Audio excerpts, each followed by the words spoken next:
Hello everyone, in today's video I'm going to show you how to change your App Store country or region and how to fix it if it's not available.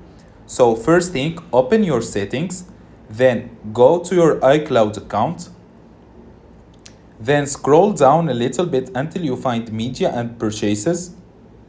Click on it, then open View Account. After that, you should find Country and Region here. Just click on it and select which region you want to change. If this option is not available, just go back a little bit and go to subscription and make sure you don't have any active subscription. This may be the problem. Then go back and select payment and shipping and make sure that your shipping address is the same address as the region you want to select.